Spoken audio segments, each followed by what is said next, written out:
In today's show, West Coast ask for a priority pick and why I believe the AFL will say yes. The latest teams news with the Eagles and Freo, and we preview round 21. Welcome to the West Sports Show. We are brought to you by TabTouch. Got the touch? Download the TabTouch app today. You win some, you lose more. For free and confidential support, visit gamblinghelponline.org.au. It's a Thursday. I'm with a very excited and pumped up Mitchell Woodcock. What's going on, Mitch? What a week! What a week! Footy, waffle, Super Netball Grand Final. It's just everything, Quarters. It's a big week. I'm loving it. AFLW scratch matches. Yeah, we predicted it. That's why the green's behind us. Yes, why is that? Fever. Geez, you're pumped up. I'm pumped up. I've been at the airport all morning, actually. Yes, we'll talk. Watching people fly in and out, it gets you... Well, let's talk about the latest with the West Coast Eagles in a moment. But in terms of their on-field stuff, priority picks, the bane of my existence in terms of I hate priority picks. Having said that, I think the Eagles are well within their rights. Just go for it. Ask for a priority pick. You have to ask for one if you qualify. And I'm starting to think they're going to get one because I don't think you'd test the water with the AFL, wouldn't you? And you wouldn't go out there and apply for one if you didn't think you were a chance of getting it. And I think the language from Greg Swan and the AFL suggests now, I think they're going to get one. The only thing that, separates people more than priority picks is whether you're into Vegemite or Marmite, isn't it? Really? Like, this is just such a divisive issue. People love to get involved. If you're for it, you're so strong for it. West Coast have been diabolical, 11 wins in the last nearly 4 seasons. And then others are like, what is it, 91 games? Something like that, 94, I think. Or something like that. And then, there's people going, well, they won the flag in 2018. It's such a complex issue.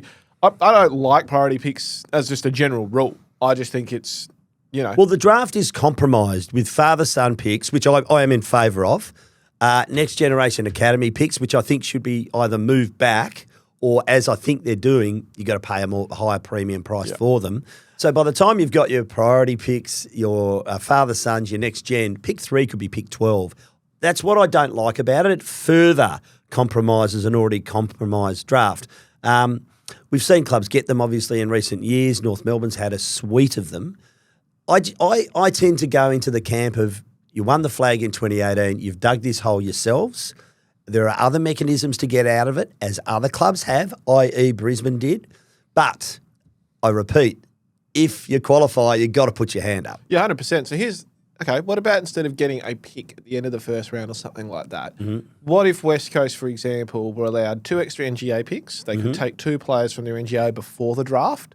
So that would allow them to grab like a Kobe Evans and a Tyler Williams and secure them 100%. And what if the AFL then maybe allowed them to keep pick 2 if they lost Oscar Allen, but allow them to still bring in a free agent without that pick being diluted? Is that better than just giving them an end of first round pick? I think anything to strengthen the list in terms of ready to play, because I think the AFL is genuinely worried about West Coast. Let's be honest, it's the cash cow of WA footy. Yeah. Royalties have been sliding for 3 years. So, there was an extraordinary matter last year with the payout to the coach and the CEO. And this year still too, the coach. Yes, still exactly. paying him roughly $1 million. But I think the AFL are genuinely worried because West Coast has always just been there generating revenue. Yep. And yes, they've still got 100,000 plus members. Yes, they've got 80 million in the bank. But it's not good at the moment in terms of, numbers. And I mean, most Eagles fans have shown up. They've shown great loyalty, but not the massive crowds we expect when they're up and about. So they want to get them more competitive quickly, and that's why I think they'll say yes. So what would happen if they could do, like I said, allow them to get the 2 NGA players and then allow them to bring in Starcevic as a free agent, for example? Free agent, yes. And allow them to keep pick 2 for losing Oscar Allen. Because under traditional rules, if they did the Starcevic and lost Allen, that pick 2 would either disappear completely or it would be diluted back, so it would go to an end of first rounder. I think, I like it. Could you do something like that, or could you even, and then maybe hand them an end of first round pick as well, but they have to trade it, so that allows them to maybe go for a Judd McVie. I don't know. These are mechanisms, Blake Acres, these are mechanisms that they can do without just saying them, here's pick 1, 2, and 3. I think you can give compo picks and allow clubs to do things without necessarily just handing them the world. 2 NGAs, it allows them to pick up Kobe Evans and Tyler Williams, who we'll talk about soon.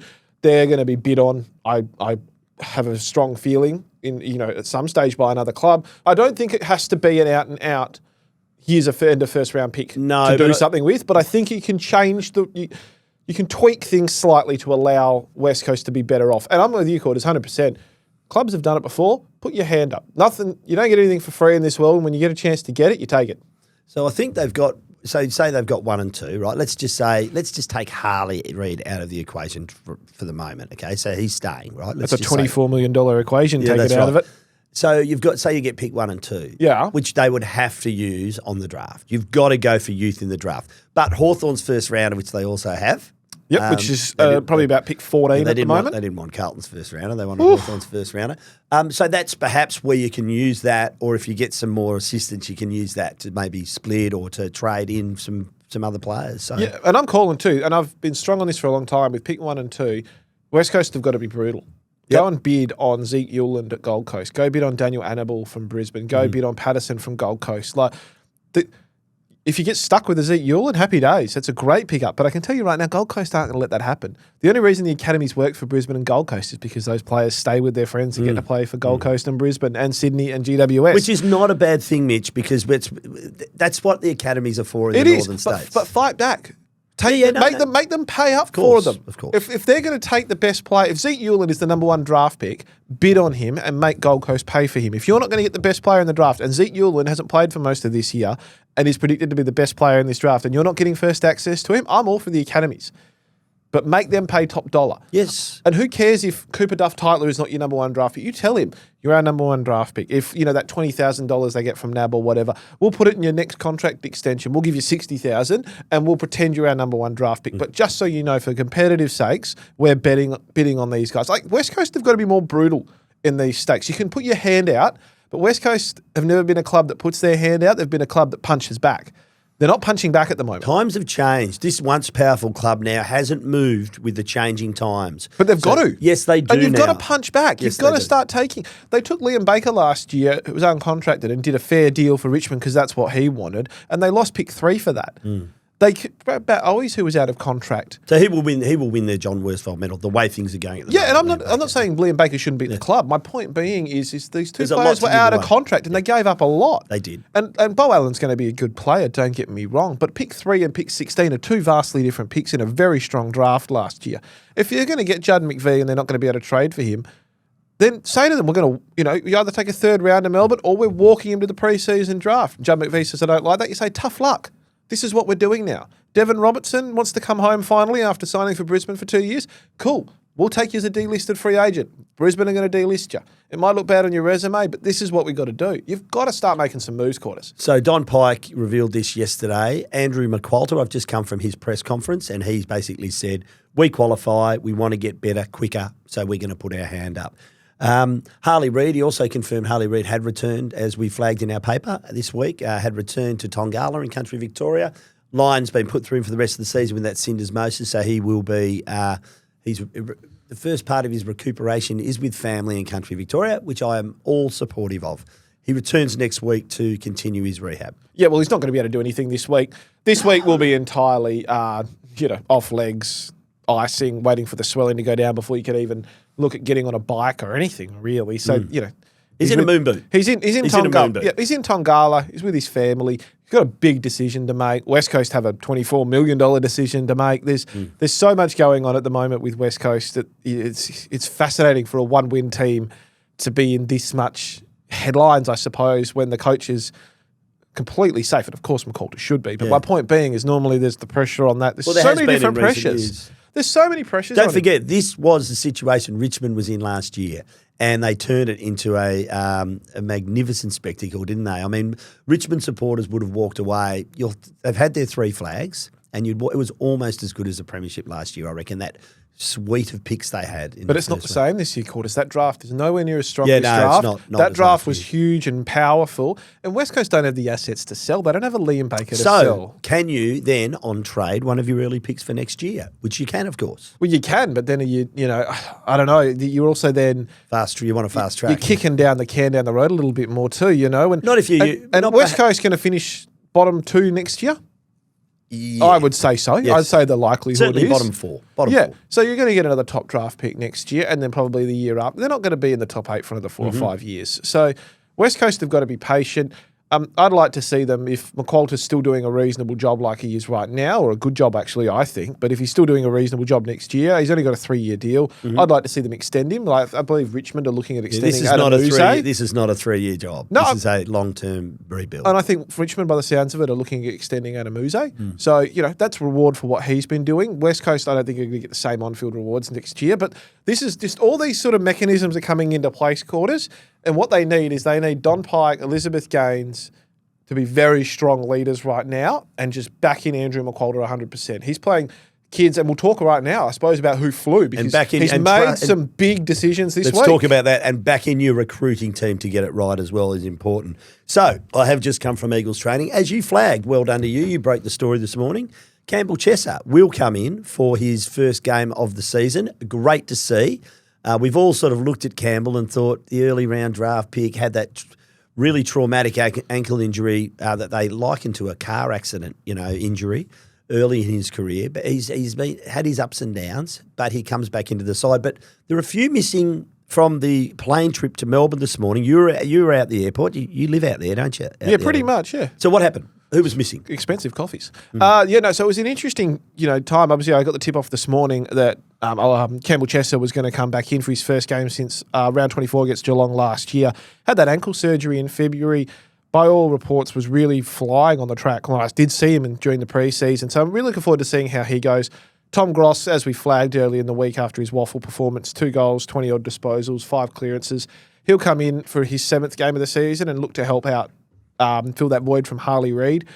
Interestingly, a couple of guys not on the plane. So Sandy Brock wasn't on the plane. Harry Edwards was. So he was the laid out last week. He's been confirmed. So McQualter said passed his fitness test yesterday. Yep. He's going to play. So thankfully, key defender comes in. Flynn, a big out. Yeah, so Matt Flynn, the ruckman, is out, and then Jack Hutchinson as well as obviously Harley Reid. So they're the 4 outs. Flynn's massive, especially when they're taking on Max Gordon. So it looks like Bailey Williams has got a number 1 ruck. I was very hard on Bailey Williams at the weekend. I thought he was really poor as that third tall forward. I thought he had to crash some packs for Jobe Shanahan and Archer Reid and lead the way for these young teenagers.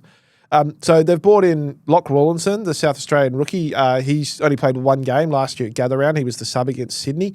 So he's come into the squad by the looks of it. Was on the plane. Jack Petrocelli as well. And Tom Gross, Campbell Chesser and Harry Edwards. So they're the 5 ins, the 4 outs. They've taken a 25-man squad. Interestingly, I wonder if there's a small forward under a bit of duress. I wonder if Locke Rawlinson might be the emergency. We'll find out this afternoon and is taken over there to help out. Tyro Dewar last week was the sub. So, there's a few little mechanisms going around. I'm curious to see where West Coast land. But, the ruck situation is going to be fascinating. And the midfield situation. Melbourne were badly beaten last week in that last quarter. It was as diabolical of defeat as you could get as a coach. It was embarrassing, to be honest. As for all, Nazire Wanganeen's Millerism, incredible heroics. So now they've got to really work this out, Melbourne. And interestingly, Jai Cully, the former West Coast mid-season draftee, will make his debut against his former side. Good luck to him. He was going to make it earlier in the year, but then was injured on the eve of the game. His foot issue. So he's also actually played 12 games, never won a game for West Coast. So his first win might come against his old side. So he'll play. Footy throws up its ironies, doesn't it? It's always a bit of fun. Down the road, Freo. So we're playing Carlton on Sunday. Yep, no Charlie Curnow. So no Charlie Curnow. So we expect, give our tips later. But Alex Pearce with that bone stress in their shin, and Nat Fyfe returning from injury too. What's your gut feel on both of them? Fyfe, I think, should it be a waffle return? Yeah, so Justin Longmuir was interesting. He was basically hyping Fyfe up as the perfect sub yesterday for his composure on the bench and stuff.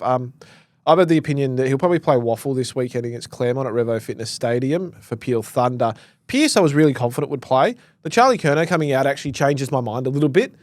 If you get the chance to give him another week on the sidelines, or even a run in the waffle if he's reserves, right, I want him to play. If he's right, he plays. But he's got that shin stress fracture. But if it's okay, you've got to get him back in that team. But they thought it was okay 6 weeks ago or 5 weeks ago when they played him against Sydney, and he pulled up sore, lasted 4 days. Yeah. You've got bigger fish to fry. They should beat Carlton, especially with that Curnow and Mackay. But I'd like to see got to play finals. But I'd like to get that back 6 settled. I would too, but 1 more week's not going to kill you. Okay. I reckon if Curnow's not playing and you don't desperately need him in the side, I'm happy to give him a half a game at Waffle reserves.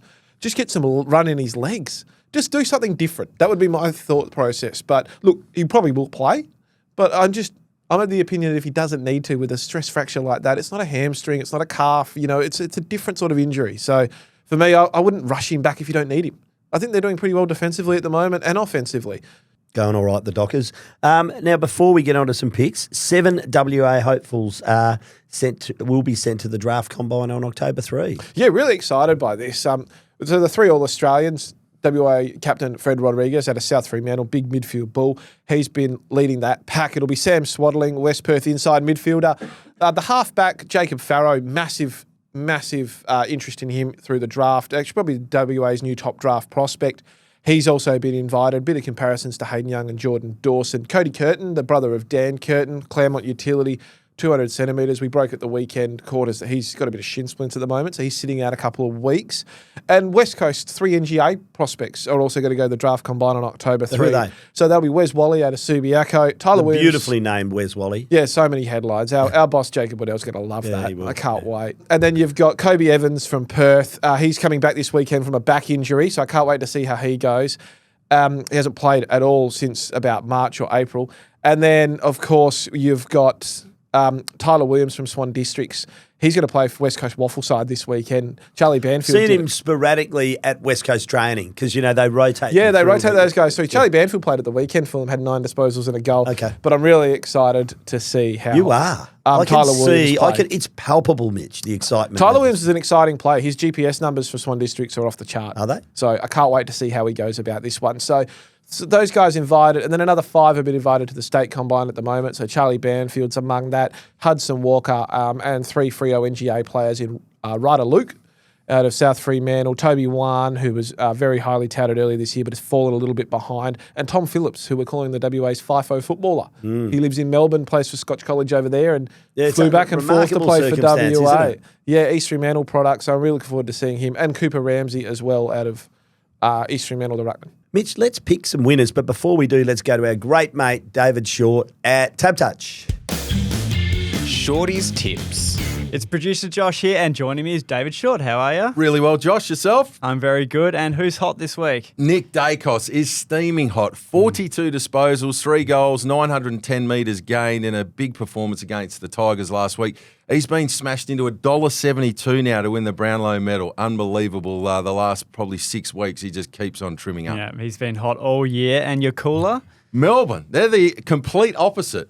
46 points up they were against St Kilda there last week at three-quarter time and then coughed it up. What a last quarter it was from the Saints, and in particular, Nasiah Wanganeen-Malera. That's one we'll remember for a while to come. Yes, definitely. And your hot tip for this week? Hot tip, I'm teaming up with 3 sides that are going pretty well against 3 that aren't going so well, so we'll go for big margins. Gold Coast, Sydney and Geelong to all win by 40 or more. That's paying $3.58 this weekend. I like it. And on the drift? On the drift at GWS for tonight's game against the Bulldogs. So the Giants opened at $2.35 to win tonight's match. They're right out to $2.75. All the money there for the Dogs. It should be a cracker. And your play to watch for this weekend? Well, he's another hot man, and that is Jeremy Cameron. He slotted 11 last week against the Kangas. He's now kicked 49 goals in his last 10 games. He's paying $6.25 to kick the first goal of the match and $4.40 to kick 6 goals or more against Port. They're depleted, struggling to the line this season. He may well kick another big bag this weekend. Is there a market for him to get to 100? Not yet, but I'm sure it won't be too far away, especially if he lands a big bag this weekend. Yeah, absolutely. Thanks, Shorty. We'll see you next week. Cheers, Josh. Tonight, Marvel Stadium, 5:30 p.m. The Western Bulldogs, $1.43. The Giants, $2.85. Coming off that remarkable second half turnaround against the Sydney Swans. I picked this side to win the flag in the pre-season, albeit I said they'd be playing Sydney in the GF, which they clearly won't be, but I'm a bit bullish about GWS. They've got a pretty good run home. No Toby Green this week, no Josh Kelly. Toby's obviously missing a week for that crude sort of elbow to the back of the head. Lucky not to be missing more. Yeah, I'd say so. The Bulldogs have won 6 games by at least 70 points this season. Only Collingwood, 2011, and Geelong, 1992, have won more by that margin after 19 games played. I mentioned some big outs for the Giants. I'm going to pick them. Really? I'm going to pick the Giants. I know it's a Marvel Stadium. I know the Dogs are going well. The one question about the Dogs has been their ability to knock off top 8 sides. And the other question mark about the Dogs is their inability to defend, particularly against the sort of footy GWS throw up. So I'm going for an upset here. Although it's $1.43 to 85, I'm going for the upset. I'm going for the Dogs, actually. I knew you think would. the injuries are too much, and I'll play it safe. Okay, yeah, soft. Although I did get you to swing one around last week. Let's see if I can work on you for this week. Remember last week I got you? That was a few weeks ago. No, Freo sorry, that was 2 Collingwood. weeks ago, Yeah. Freo Collingwood. I wasn't swinging back on the West Coast in front of Freo. I'll tell you that right now. Friday night, Adelaide Oval, 5:40 p.m. This is a ripper. Boy, oh boy. Adelaide, $1.43. Hawthorn, $2.85. The Crows are the only side to lead, Mitch, at quarter time in every match since round 16. They have won a competition-high 16 quarters in this period and is the only team in the competition not to concede 6 goals in a row this year. Quite remarkable. The Hawks have won 5 of their last 6 matches against Adelaide at Adelaide Oval by an average margin of 31 points. Remarkable, that one, although the Crows really have been a bit down and out in recent years. Hawthorn, though, averaging just 68.3 points against top 8 teams, ranked 14th and the fewest of any current top 8 side. Chol may be a chance to come back. I'm really tempted to pick my boys here, particularly with Will Day in his second game. I'm going to pick Adelaide, but I'm exercising caution. I think this has got the ability to be a bit of an upset and the Hawks can win.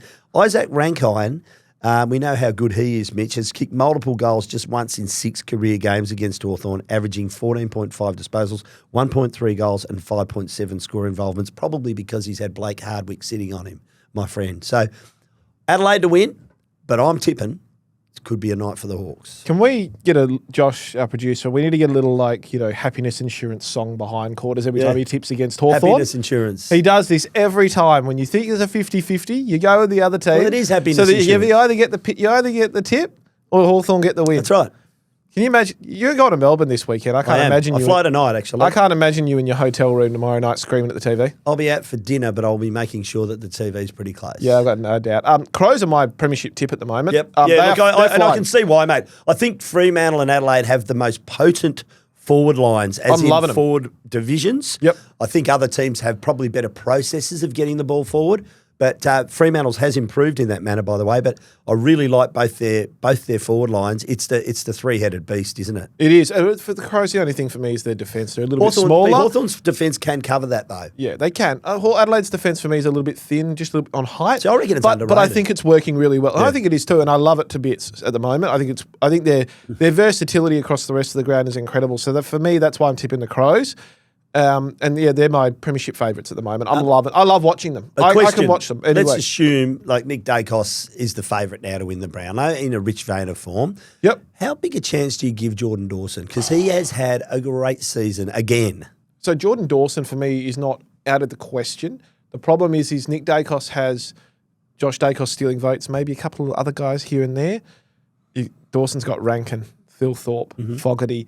Ben Keys has some big games. Yeah, but when he has big games, Rochelle, he has kicks goals, Dawson. He does. So I'm going to say he's in there, but I worry that I worry that Adelaide's spread's a little bit too good for that. So, might not win the Brownlow, but geez, he might be standing there with the Premiership Cup. Marvel Stadium, Saturday, 11:20 a.m. My game, Mitch. I'll be there. Melbourne, $1.08. West Coast Eagles, $8. Only West Coast has conceded more goals to general forwards this season than Melbourne. Melbourne's conceded 90, West Coast 103.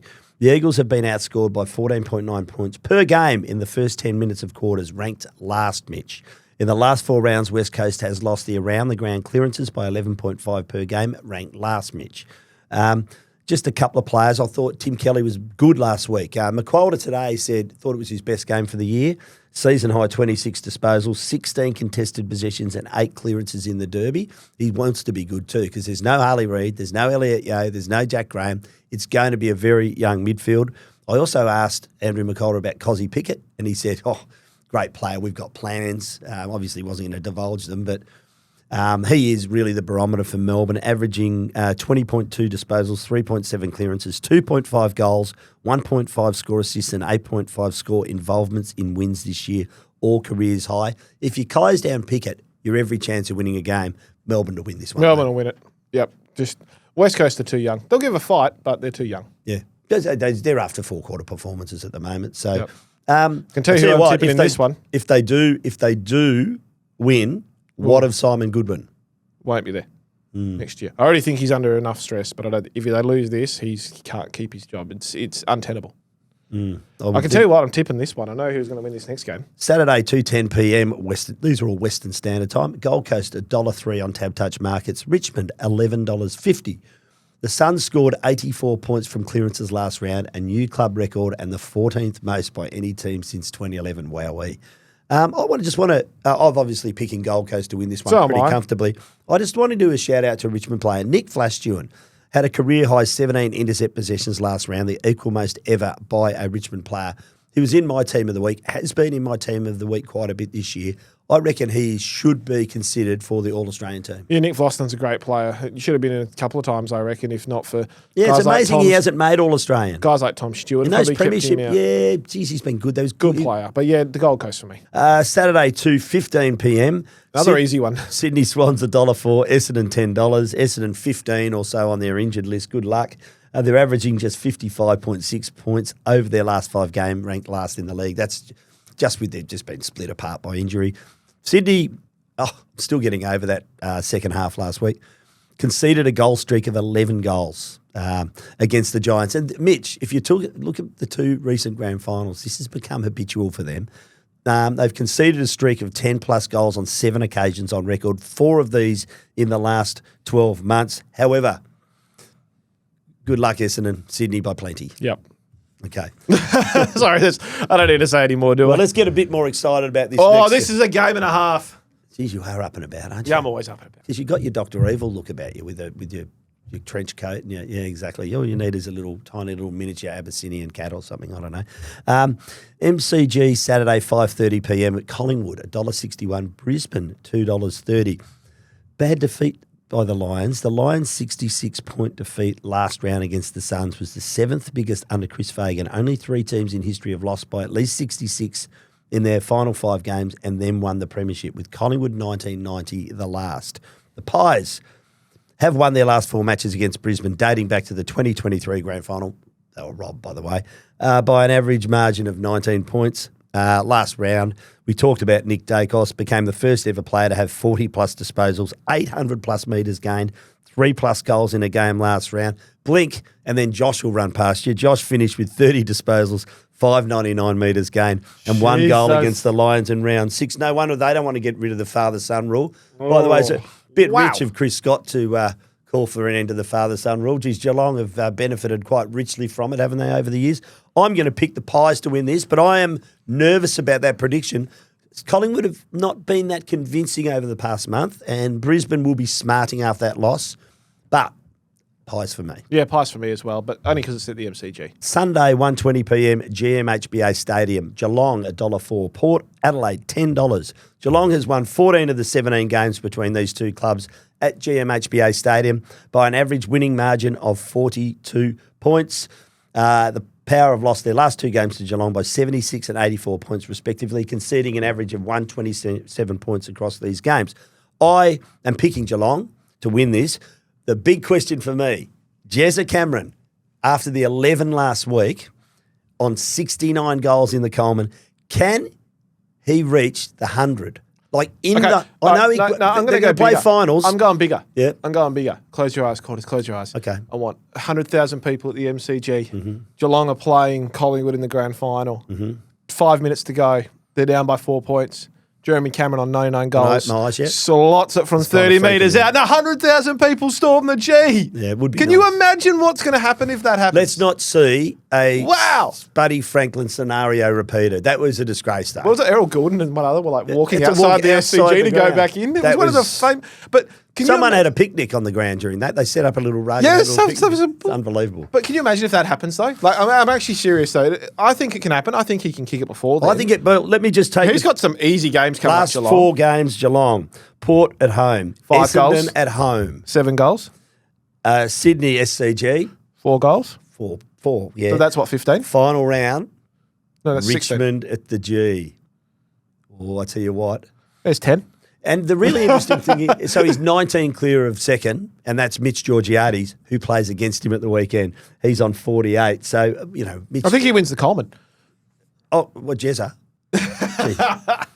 Gee, thanks, mate. But can you imagine though? Like, I'm actually serious. Can you imagine the 100,000 people storming onto the G on Grand Final day? Yep. It's going to be amazing. I really hope something like that happens. I hope it's a big final. I reckon he'll get to. Well, they've got to get to the GF first. I reckon he'll get to 100 before then.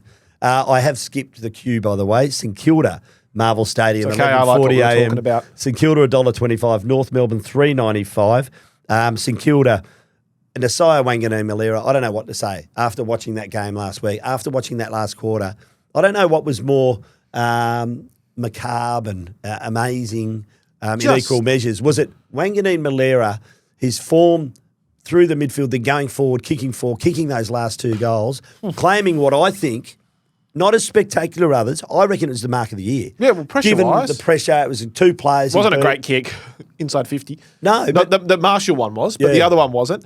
But can we get some credit to Rowan Marshall too for that kick? Oh, yeah. Like that whole set play was brilliant. Melbourne stuffed that entirely. They did. You couldn't bottle it any worse. Yep. But for him to hit Plus that a target, record comeback. but he had to hit that target. Yeah.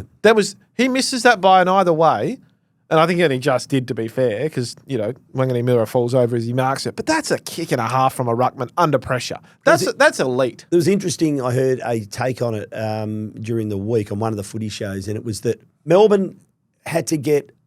There's so many things they could have got wrong, but that was the one thing they couldn't get wrong is guarding Wanganeen-Malera in the form he was in. The confidence was up, and they got it wrong. Whereas St Kilda, about a 1 in a million chance, and it came off. So it was quite a remarkable finish. Yeah. And I reckon that'll beat North Melbourne. I'm picking North under enormous pressure. Really disappointed in North. Clarko under enormous pressure. Alistair Clarkson. No, he's not. Come on. They've got 2 years on a $2 million deal to a club that barely makes any money. Yeah. They can't afford to have paying him and paying another coach. When is, as they say, when is this list going to pop, Mitch? Okay, Because so my two they things need key position players. So I agree that he needs to coach better and that they need to get better at this. But this is a club that couldn't stop Jeremy Cameron, that gave away Ben Mackay a year ago. Mm-hmm. Like the problems they've created are their own problems. Well, some of them are, yeah. So, and Alistair Clarkson has come in on $1 million a year. You sack him, you're going to be paying that into your soft cap and paying extra. They're already funded by the AFL. The problem is they haven't put enough assistance around him. He's taking up too much of the money. North Melbourne have got so many problems. Should they look at trading out? They've got a great depth in the midfield. Midfield youth is one area they flourish in. Should they trade one of those early kids out 100% for key position? 100%. If you can get an in your prime 26-year-old defender for a midfielder from somewhere, I'm trading them. Yep. They've got to be creative, North Melbourne. They can't just sacking a coach is one thing, and I agree that he should be under pressure quarters, but they just can't afford to pay him out. It's not realistic. He's saved by his own contract, and people say he should walk away for the good of North Melbourne.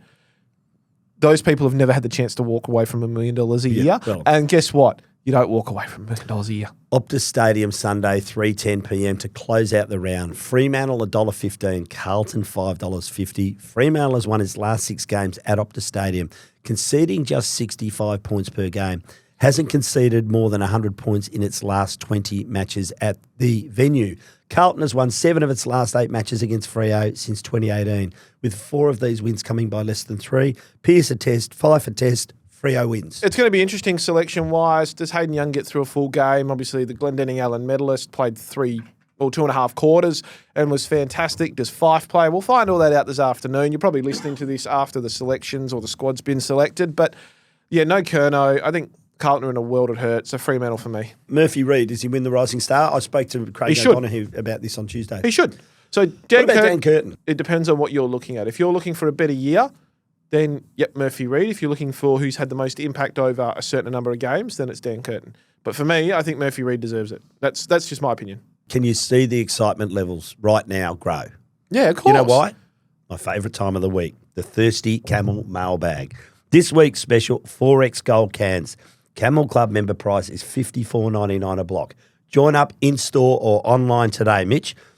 Of course, Queensland. Today, as always, we're giving away a $50 digital voucher thanks to Thirsty Camel. Get your questions in for next week to TheWestSport@wanews.com.au. Please include your mobile number at the bottom of your email as we'll send you a digital voucher if you are a weekly winner. Mitch, I'm going to get you to open the batting right now because I'm going to give my voice just a little bit of a rest. Yeah, so we've got a letter here from Joshua Roselles. I'm sorry if I butchered that, Josh, but he says, "G'day, boys. It's clear that father-son and academy picks have compromised the draft. disproportionately, that's a hard word to get out, benefiting a few, mostly successful clubs, to the detriment of the rest, and it will do so again this year. However, I don't think either should be removed. Academies provide a way for players who might not otherwise make it into the AFL system a way into a club. And I think nobody would deny that there's something special about a son playing for the same club as their father. Hear, hear. However, there needs to be reform to the system. Here's my attempt to the fixed quarters. Clubs should only be able to match a bid for either one academy or father-son player in the top 20 a year. For academy picks, if they are taken before the club's first pick, they should have to pay the points, but it must include their first round pick. If they are taken after the club's first pick or they don't have a pick in the top 20, the clubs have to pay the points plus an extra 25% point penalty. If an academy player is taken by another club in the top 20, the club would receive financial compensation from the AFL, say $100,000, that would go into the club's academies. For father-son picks, if the club matches a bid in the top 20, irrespective of whether it's after their first pick or not, they will have to pay the points, including a top 20 pick plus an extra 25% point penalty. Clubs that don't have a pick in the first 20 picks, when the bid is made, cannot be match the bid, even if they have the points to do so. Clubs can match a bid for a second academy or father-son if it's between picks 21 and 40, or take two if they are yet to match a bid. It would only require the points for a pick. They can match as many players as they want outside of the top 40. I think this system would continue to provide an incentive to the players in those academies while also giving other clubs a chance to get these players. Father-son players can still land at their nominated clubs, but it would cost far more than before. Would love to hear your thoughts on my idea. Josh Rozells didn't give us where he's from. I don't mind it. The problem is it's way too complicated what the AFL's already done. Yeah. I have no idea half the time what I'm looking at, and I'm meant to be an expert in it, and I will admit that it's so complicated. All I know is that clubs can't allow Gold Coast, Brisbane, Sydney and GWS to continue to get players for nothing. Yeah, that's right. I think what they're focusing on is getting them to pay a premium for them, and I think that's fair enough. I'm a big fan of father-son. I understand the need for next generation academies. Once again, we mentioned it earlier, just get rid of priority picks because it dilutes the whole thing. Exactly. Josh, you're an early leader, So put that down. He is an early leader. By the way, this is more complex than the Enigma code during World War II, that one. But yeah, anyway. I know. This one from our regular contributor, Andrew. Hey, Andrew. Quarters and Mitch, after watching Patrick Dangerfield demolish a kebab, Oh. are you able to embellish the virtues of the kebab? Well, I am. I know what you're going to say here. They've got a track record here. Mark Thompson eating the hamburger in the box a few years ago. Who had the sandwich? Was it Alistair Clarkson had the salad sandwich? Yeah, but forget about that. That Geelong has a track record here. So I'm talking Patrick Day. It was hilarious. I was watching it. So someone's obviously gone and bought him the kebab. I know Geelong very well, right? Yeah. I lived there for 8 years.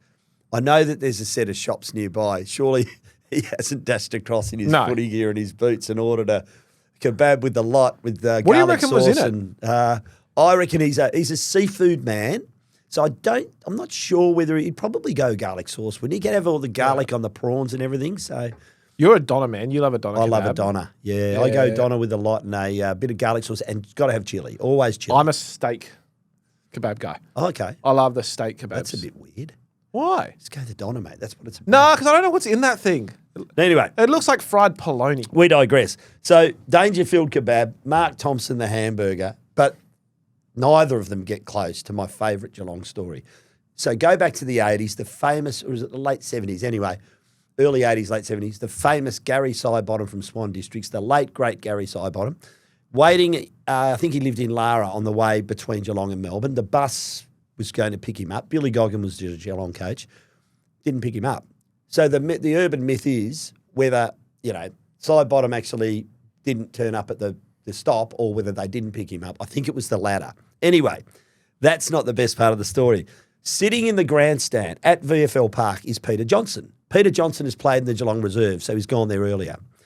Gets the tap on the shoulder. You're playing today, so you've got to get yourself ready. So he played. He played okay, actually. Not outstanding, but okay. But this is what he had consumed, right, before he was tapped on the shoulder. Half a chicken, an entire bucket of hot chips, one strawberry thick shake, and he'd had half a pack of Winnie Blues. Sheepers. That's a fair bit of food and a fair few durries to chow down on before you go and play a game of footy. Jesus. There's a bit of protein here. Oh, I Don't love tell it. me that now. Oh, I love those stories. It's like that Logan So Morris. Geelong does have a track record here. Was it Logan Morris last year? He was played a full VFL game, got the call up to play for Brisbane, and was eating Maccas and had to wear boots 3 sizes too small. There was a great North Adelaide player called Grenville Dietrich. He's a big full forward. If there was an injury list of the day, it would have said out wrist - pizza. Because what he did is he used to ride his bike to training, and he was cycling home from training, stopped at a pizza shop, got the family-sized pizza resting on his handlebars, and went to fell, and he went to pick it up and fell over the handlebars and broke his wrist. Jesus. Grenville Dietrich wrist - pizza. Great story. This one from Jermaine. As a West Coast Eagles fan, the draft and theories on rebuilding is all I have to look forward to at the moment. Cue the violin. No, it is. I'm well aware because my draft stories are getting a lot of reach at the moment. Feels like they have neglected the midfield in the rebuild, but have focused on key position players. Well, Harley Reid was a number one pick. Is this by design? Key position players take the longest to develop and get playing top football, and it is worth getting games into them first to get final style football where elite midfielders do not take as long. Well, that's true. Assuming we get pick 1 and 2 with Oscar Allen likely to leave, is it worth spending one of those on Cooper, Duff, Taylor, or using the 2 on midfielders only? We mentioned this earlier. What do you think? So first off, I'll say on the key position stuff, well, don't forget when Hawthorn's three-peat, what was it built on? Was built on the draft. I think, was it Lewis, Franklin, Well, Roughhead? yes, but they did trade in for needs. But they got the 2 full forwards to start with that were generational. So Roughhead and Buddy, yeah. Yep, so that's handy. Second off, Cooper Duff Tytler is a Luke Jackson-esque ruckman. I think they should 100% take him with 1 or 2. I think the other one, they should get another midfielder. Well, they need a ruckman. Whether it's a Willem Dersma or a Dyson Sharp, I think it depends. I think if Harley goes, is all the speculation. I think Dyson Sharp should come in. He's a big body midfielder. I think if Harley stays, I think Dyson Sharp's a bit too similar to Harley, whereas I think Willem Dersma, regardless of the connection with Yaz and all that, is more of a running midfielder, and I think they need that to complement the likes of what they've got in there. So, but for me, Cooper Duff Tytler should be right on the question. radar. Why wouldn't? So with De Koning likely to go to St Kilda, Carlton are looking at getting Ned Reeves from Hawthorn. Yep. Why would you not go have a swing at Ned Reeves if you're West Coast? Well, you would. Very good ruckman. Only not getting a game because of Lloyd Meek. Well, you would, of course you would, but then you create a bidding war and the price goes up. That would be my thing. West Coast cannot trade quarters this year anything above a second-round draft pick. All their first and second-round draft picks, unless they're trading to get more in, cannot be traded out for me. Unless you may be splitting it for next year. You've got to go to the draft. But you've got to go to the draft. You do. If you want to trade anything on a third-round draft pick or further, that's fine. Anything before that has to stay. Agree. Last one from Michelle, another regular. Good, nice to have you, mail, Michelle. With the flexibility of the floating fixture as spruiked by the AFL, what have been the prime time successes and failures since round 16? So I have had a quick look at this. So not many is the Anything answer. with Essendon? Lots. Round 17 Thursday. It was Thursday night was Dogs v North. Dogs 49-point win. It's been a mess. Friday, Blues v Pies. It was Pies by 56. And then there was that West Coast versus GWS game with that horrible first quarter by the Eagles, a 59-point win to Lucky that was a double GWS. header. The following week, round 18, Thursday, Brisbane defeated Carlton by 37. Then we had that Friday night classic. Gold Coast defeated the Maggies by 6 points. That was a good game. I'll give them that one. And then you had it looks good on paper, but the Saturday night win, Richmond by 9 points over Essendon, which was a shocker. It was one of the main. I think it was the lowest scoring game in it was terrible. a long time. Then you had Rather watch paint dry. but then you did have a genuinely one of the better games this year. That was Freo's 13-point win over Hawthorn. Round 19 Thursday again, Essendon, GWS a 48-point win. On the Friday, you had the Lions with that 10-point win over Western Bulldogs. I'll give them that. The Saturday night, you had Carlton 8 points over Melbourne. Yeah, it was a good game. Richmond 49 points over West Coast. Round 20, the Thursday night, Hawthorn Carlton 24 points was over by quarter time. Friday night, Dogs 93 points v Essendon, another Essendon appearance on the big stage, and then GWS 44 points v Sydney, which was it was just a great second half by the Giants. Saturday showdown at night.